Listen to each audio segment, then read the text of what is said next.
सहस्रनाम तत्तुल्यं राम नाम वरानने।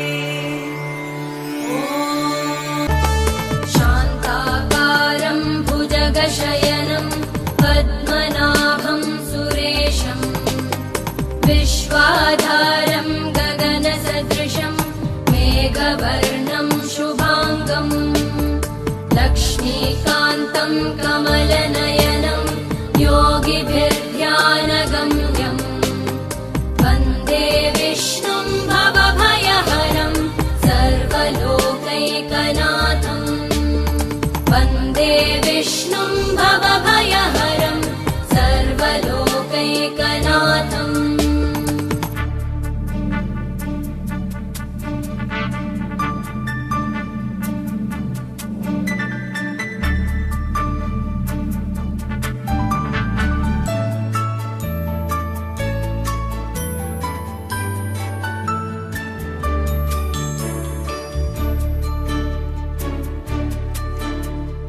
औषधे चिन्तयेद् विष्णुं भोजने च जनार्दनम् शयने पद्मनाभं च विवाहे च प्रजापतिम् युद्धे चक्रधरं देवं प्रवासे च त्रिविक्रमम् नारायणं तनुत्यागे श्रीधरं प्रियसङ्गमे दुःस्वप्ने स्मर गोविन्दं सङ्कटे मधुसूदनम् आनने नारसिंहं च पावके जलशायिनं जलमध्ये वराहं च पर्वते रघुनन्दनं गमने वामनं चैव सर्वकार्येषु माधवम्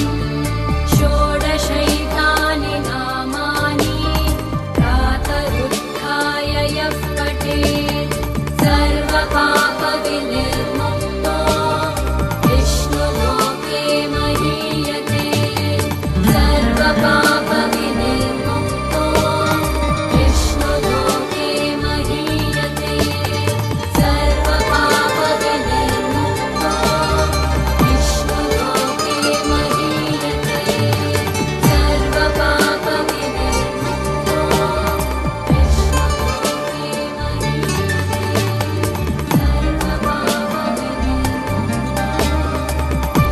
ఈ 21 అవతారాల్ని ఒక్కసారి స్మరిస్తే చాలు.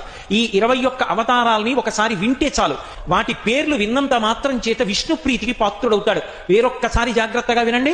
మొట్టమొదట ఆదినారాయణుడు సనకసనందనాదులు, దాని తర్వాత వచ్చినటువంటిది యజ్ఞవరాహావతారం, యజ్ఞవరాహావతారం తర్వాత నారదుడు, నారదుడి తర్వాత నరనారాయణుడు, నరనారాయణుల తర్వాత వచ్చినటువంటిది కపిలావతారం, కపిలావతారం తర్వాత దత్తాత్రేయావతారం, దత్తాత్రేయావతారం తర్వాత యజ్ఞావతారం, యజ్ఞుని యొక్క అవతారం తర్వాత వృషభావతారం, వృషభావతారం తర్వాత వచ్చింది పృథుమహారాజు గారి అవతారం, పృథుమహారాజు గారి అవతారం తర్వాత వచ్చినటువంటి అవతారం మత్స్యావతారం, తర్వాత కూర్మావతారం, తర్వాత ధన్వంతరి, తర్వాత మోహిని, తర్వాత నరసింహుడు, తర్వాత వామనమూర్తి, తర్వాత పరశురాముడు, తర్వాత రాముడు, తర్వాత రామచంద్రమూర్తి, తర్వాత బలరాముడు, బలరాముడి తర్వాత కృష్ణ భగవానుడు, కృష్ణ భగవానుడి తర్వాత ఏకకాలంలో 2 అవతారాలు ఉంటూ ఉండొచ్చు వీటిల్లో.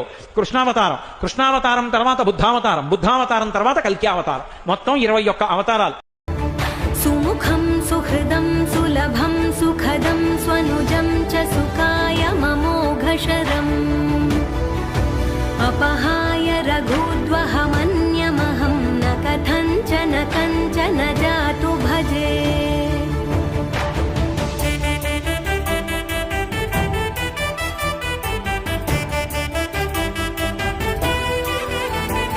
विना वेङ्कटेशं ननाथो ननाथः सदा वेङ्कटेशं स्मरामि स्मरामि। हरे वेङ्कटेश प्रसीद प्रसीद प्रियं वेङ्कटेश प्रयच्छ प्रयच्छ। विना वेङ्कटेशं ननाथो ननाथः सदा वेङ्कटेशं स्मरामि स्मरामि।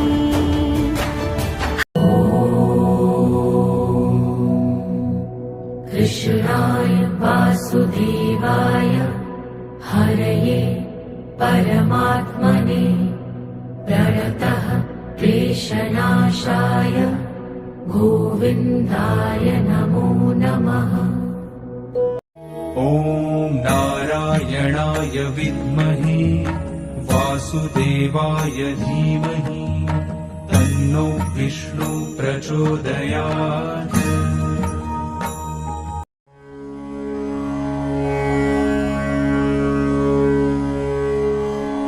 मार्कण्डेय उवाच नारायणं परब्रह्म सर्वकारणकारकम् प्रपद्ये वेङ्कटेशाख्यां तदेव कवचं मम। सहस्रशीर्षा पुरुषो वेङ्कटेशः शिरोवतु प्राणेशः प्राणनिलयः प्राणान् रक्षतु मे हरिः। आकाशराट् सुतानाथ आत्मानं मे सदावतु देवदेवोत्तमोपायाद्देहं मे वेङ्कटेश्वरः। सर्वत्र सर्वकालेषु मंगां बाजानीश्वरः पालयेन्मां सदा कर्म साफल्यं न प्रयच्छतु। ययेतद्वज्रकवचमभेद्यं वेङ्कटेशितुः सायं प्रातः पठेन्नित्यं मृत्युं तरति निर्भयः। इति श्री वेङ्कटेश्वर वज्रकवचस्तोत्रं सम्पूर्णम्।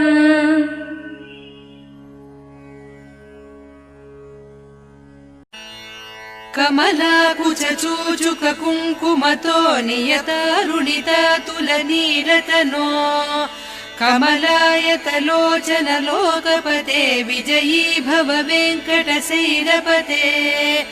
कमलाकुचूचुक कुङ्कुमतो नियतारुणितातुलनीलतनो कमलायतलोचन लोकपते विजयी भव वेङ्कटशैलपते। सचतुर्मुख षण्मुख पञ्चमुख प्रमुखाखिल दैवतमौलिमणे शरणागत वत्सल सारनिधे परिपालय मां वृषशैलपते। अतिवेलतया तव दुर्विषहैरनुवेलकृतैरपराधशतैः भरितं त्वरितं वृषशैलपते परया कृपया परिपाहि हरे। अधिवेङ्कटशैलमुदारमतेर्जनताभिमताधिकदानरतात् परदेवतया गरितान्निगमैः कमलादयितान्न परङ्कलये। कलवेणुरवावस गोपवधूशतकोटिवृतात् स्मरकोटिसमात् प्रतिवल्लविकाभिमतात् सुखदात् वसुदेवसुतान्न परङ्कलये। अभिराम गुणाकर दाशरथे जगदेक धनुर्धर धीरमते रघुनायक राम रमेश विभो वरदो भवदेव दया जलधे। अवनीतनया कमनीय करं रजनीकर चारु मुखाम्बुरुहम् रजनीचर राजतमो मिहिरं महनीयमहं रघुराममये। सुमुखं सुहृदं सुलभं सुखदं स्वनुजं च सुखाय ममोघशरम् अपहाय रघूद्वहमन्यमहं न कथञ्चन कञ्चन जातु भजे। विना वेङ्कटेशं ननाथो ननाथः सदा वेङ्कटेशं स्मरामि स्मरामि। हरे वेङ्कटेश प्रसीद प्रसीद प्रियं वेङ्कटेश प्रयच्छ प्रयच्छ। विना वेङ्कटेशं ननाथो ननाथः सदा वेङ्कटेशं स्मरामि स्मरामि। हरे वेङ्कटेश प्रसीद प्रसीद प्रियं वेङ्कटेश प्रयच्छ प्रयच्छ। अहं दूरतस्ते पदाम्भोजयुग्म प्रणामेच्छयागत्य सेवां करोमि।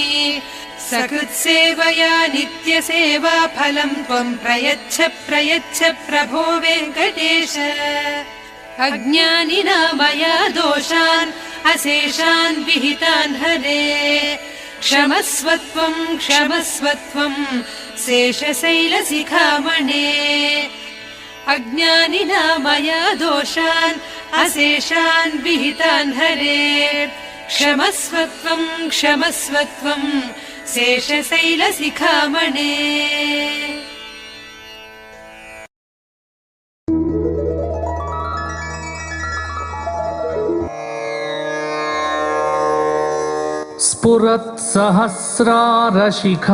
स्फुरत्सहस्रारशिखातितीव्रम् सुदर्शनं भास्करकोटितुल्यम् सुरद्विषां प्राणविनाशि विष्णोः चक्रं सदाहं शरणं प्रपद्ये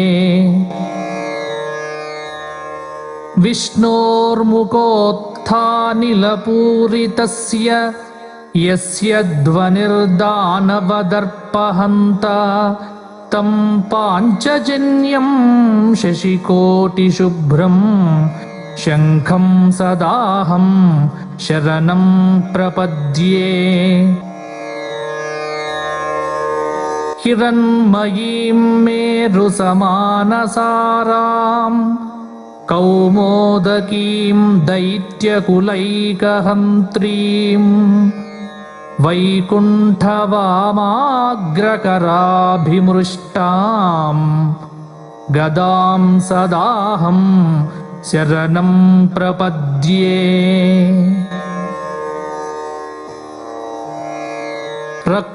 रक्षोऽसुराणां कठिनोऽग्रकण्ठच्छेदक्षरशोणितदिग्धदारम् तं नन्दकं नाम हरेः प्रदीप्तम् खड्गं सदाहं शरणं प्रपद्ये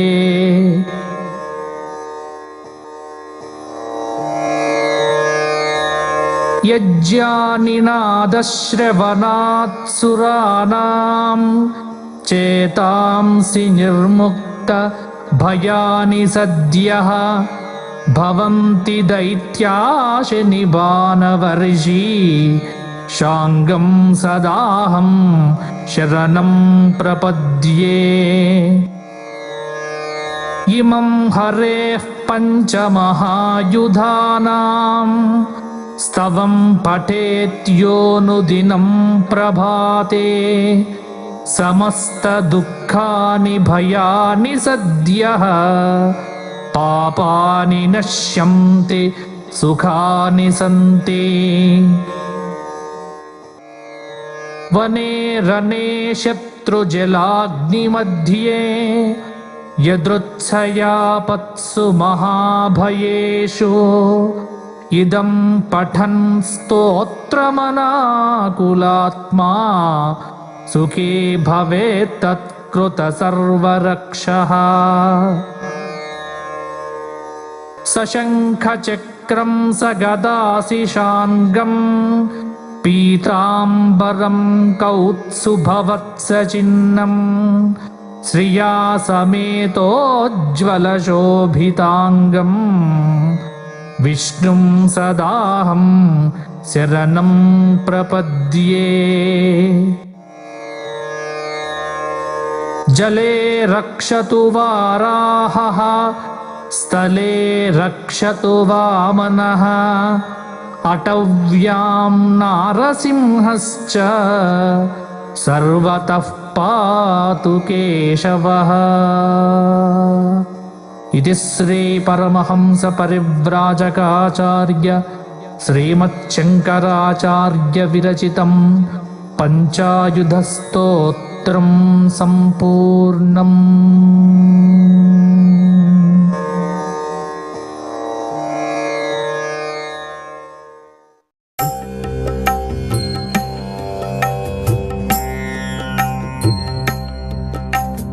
देवता कार्यसिद्ध्यर्थं सभास्तम्भसमुद्भवं श्रीनरसिंहं महावीरं नमामि ऋणमुक्तये लक्ष्म्यालिङ्गितवामाङ्गं भक्तानां वरदायकं श्रीनरसिंहं महावीरं नमामि ऋणमुक्तये आन्त्रमालाधरं शङ्खं चक्राब्जायुधधारिणं श्रीनरसिंहं महावीरं नमामि ऋणमुक्तये स्मरणात् सर्वपापघ्नं कद्रूजविषनाशनं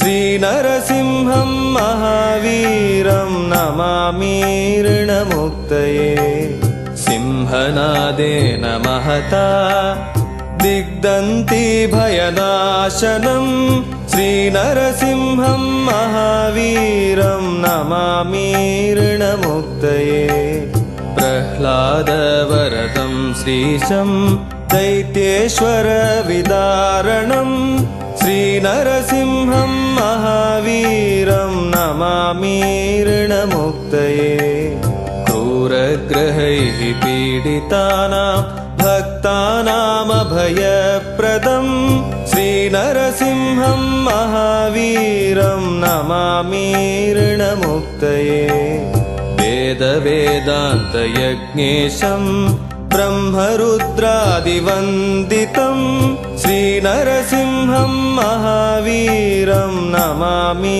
ऋणमुक्तये यः इदं पठते नित्यं ऋणविमोचनसंज्ञितम् अनृणी जायते सद्यो धनं शीघ्रमवाप्नुयात्